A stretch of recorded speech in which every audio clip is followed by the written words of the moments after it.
Welcome back दोस्तों, क्या हाल है आप सबका। मैं उम्मीद करता हूं कि यार आप सब खैरियत से होंगे। तो गाइस, सालार की डे 9 एंड डंकी की डे 10 यानी कि इन दोनों फिल्म्स की कल सैटरडे की टोटल बॉक्स ऑफिस कलेक्शन का अर्ली एस्टिमेट आ चुका है। मतलब कि फाइनल कलेक्शंस कितनी होने वाली है उसकी रिपोर्ट आ चुकी है। अब आपको पता है कि रात को पक्का डेली हमारी 10 साढ़े 10 बजे सालार वर्सेस डंकी की बॉक्स ऑफिस कलेक्शन उस पूरे दिन की उस पर वीडियो आती है। लेकिन कल रात को मैं नहीं बना पाया, मैं थोड़ा बिजी चल रहा था।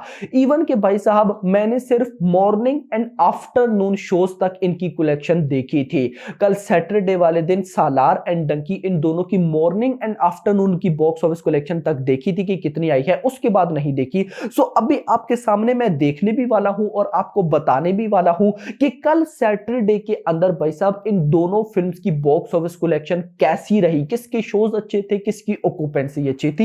तो इससे पहले कि हम इस पर बात करें, आप जल्दी से वीडियो को लाइक कर दें, चैनल को सब्सक्राइब कर लें ताकि ऐसी अपडेटेड वीडियोस आपको मिलती रहे। तो गाइस, सबसे पहले मैं बात करूंगा डंकी की। डंकी की कल भाई साहब डे 10 था, सैटरडे था। मॉर्निंग में ऑक्यूपेंसी आई थी 12%, आफ्टरनून में जंप आया था 27% पे चली गई थी। इवनिंग ऑक्यूपेंसी लगभग 36%, ठीक है। Night occupancy 38%। नाइट ऑक्यूपेंसी भी मैंने अच्छा खासा जंप एक्सपेक्ट किया था कि मे बी 40 45 50 तक चला जाएगा, बट इवनिंग में 36% की ऑक्यूपेंसी एंड नाइट में 38% की, बिल्कुल 2% का जंप आया, ज्यादा नहीं आया। और इसका ओवरऑल निकला 28%। और इस ऑक्यूपेंसी के बाद भाई साहब डंकी की कल डे 10 की टोटल बॉक्स ऑफिस कलेक्शन का यहां पर जो अर्ली एस्टिमेट मेरे पास है वो है 9.50 करोड़ रुपए। मतलब कि मैं वो जो सोच कर बैठा था 12-13 करोड़ रुपए, वहां तक ये फिल्म नहीं पहुंच पाई बिकॉज इसके नाइट शोज अच्छे नहीं गए। लेकिन स्टिल भाई साहब इतना मैं जरूर बोलूंगा कि भले 9.50 करोड़ दिखा रहा है लेकिन ऑफिशियल कलेक्शन 10 करोड़ आ ही जाएगी। क्योंकि छुट्टी वाले दिन भाई साहब क्या होता है ना, लोग ऑनलाइन बुकिंग से ज्यादा डायरेक्ट थिएटर में जाते हैं, वहां पर टिकट बाय करते हैं, फिल्म को देखते हैं, यानी कि स्पॉट बुकिंग बहुत ही ज्यादा होती है।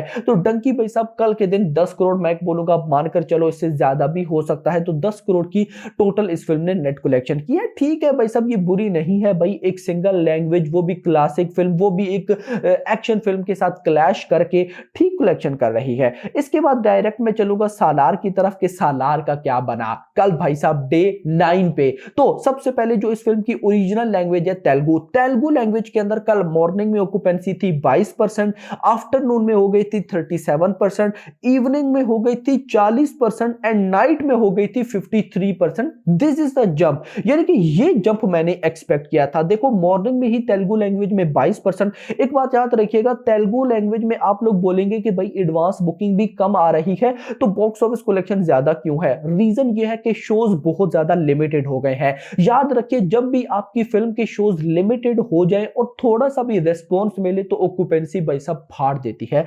भाई साहब अब देखिए यहां पर मॉर्निंग 22% ऑक्यूपेंसी, आफ्टरनून में 37% ऑक्यूपेंसी, इवनिंग में 40% की ऑक्यूपेंसी, नाइट में 53% ऑक्यूपेंसी, और इसका ओवरऑल निकला 38%, जो कि सचमुच अमेजिंग है। ये तो भाई साहब बात हो गई तेलुगु की, तेलुगु के शोज भी लिमिटेड थे, ऑक्यूपेंसी भी अच्छी आ गई। लेकिन डायरेक्ट में लेकर चलूंगा हिंदी, हिंदी में लगभग 7,500 7,500 शोज थे कल भी डे 9 में। तो इसके बाद मॉर्निंग में ऑक्यूपेंसी आई 13% की, आफ्टरनून में हो गई 22% की, इवनिंग में हो गई 24% की एंड नाइट में हो गई 33% की। नाइट में अच्छी ऑक्यूपेंसी आई, इवनिंग में इतनी अच्छी नहीं आई। इवनिंग में भाई साहब 24% है, आफ्टरनून में 22 और इवनिंग में 24, जस्ट 2% का जंप। लेकिन नाइट में गई तो 33%, लगभग 10% का जंप, और इसका ओवरऑल निकला लगभग भाई साहब 23%। और इसके बाद भाई साहब अगर मैं सालार की आपको टोटल बॉक्स ऑफिस कलेक्शन का अर्ली एस्टिमेट बताऊं तो वो आ रहा है 13 करोड़ रुपए। यानी कि कल भाई साहब भली डंकी की कलेक्शन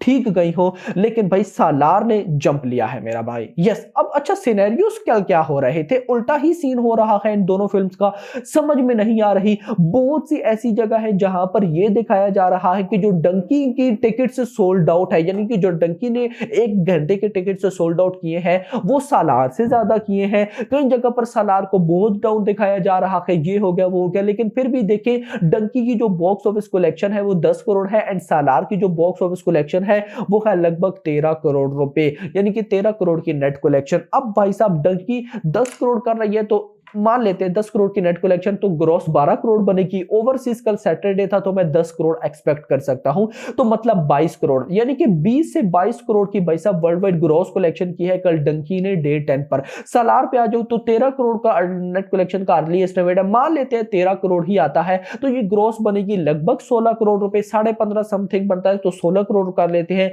10 करोड़ कल सैटरडे था, मान के चलो अगर 10 करोड़ ओवरसीज आता तो ये बनता है 26 करोड़।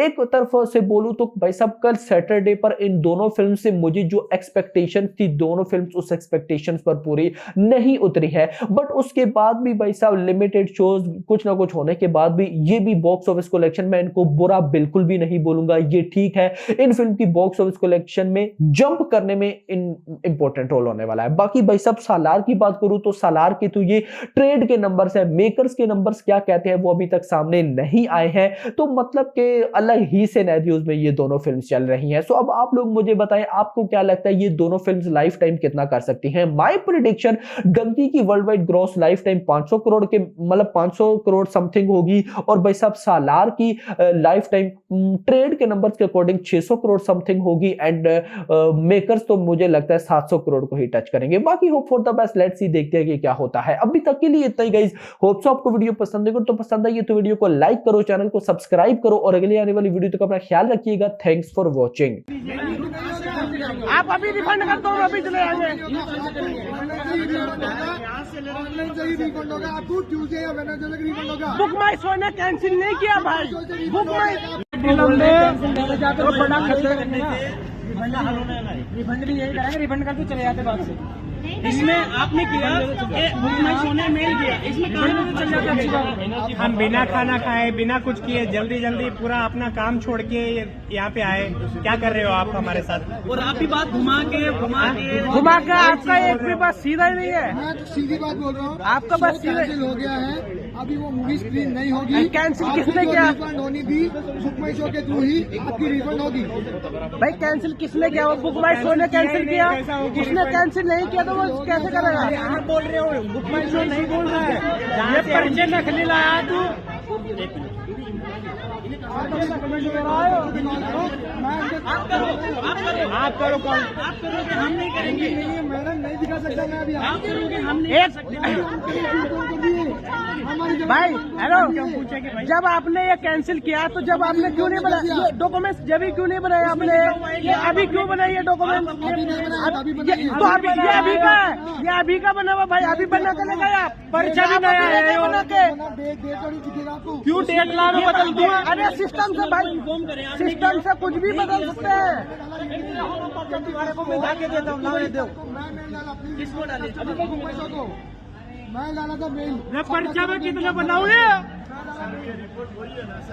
मैं डाला मेल मेरी तरफ से, प्लीज इन्फॉर्म